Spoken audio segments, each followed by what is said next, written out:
Hey yo, what's up mga par? Kamusta kayo dyan?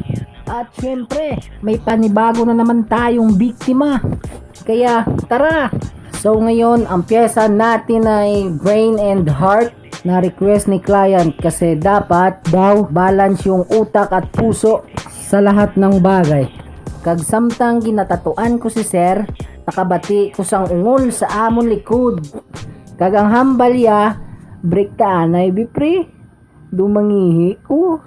Pro labay manakon. Pasensyahi lang gid ko kung Tagalog kag Ilonggo ko. Shoutout sa mga Ilonggo dyan.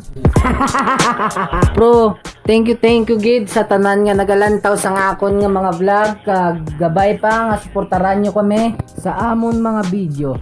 Then sa may plano nga magpatato or magpa-schedule sa amon, please kontakan lang ko sa akon mismo nga account kay gabaton gid kami sa advance book appointment kag walk-in. Siyempre ari na ang aton finished product.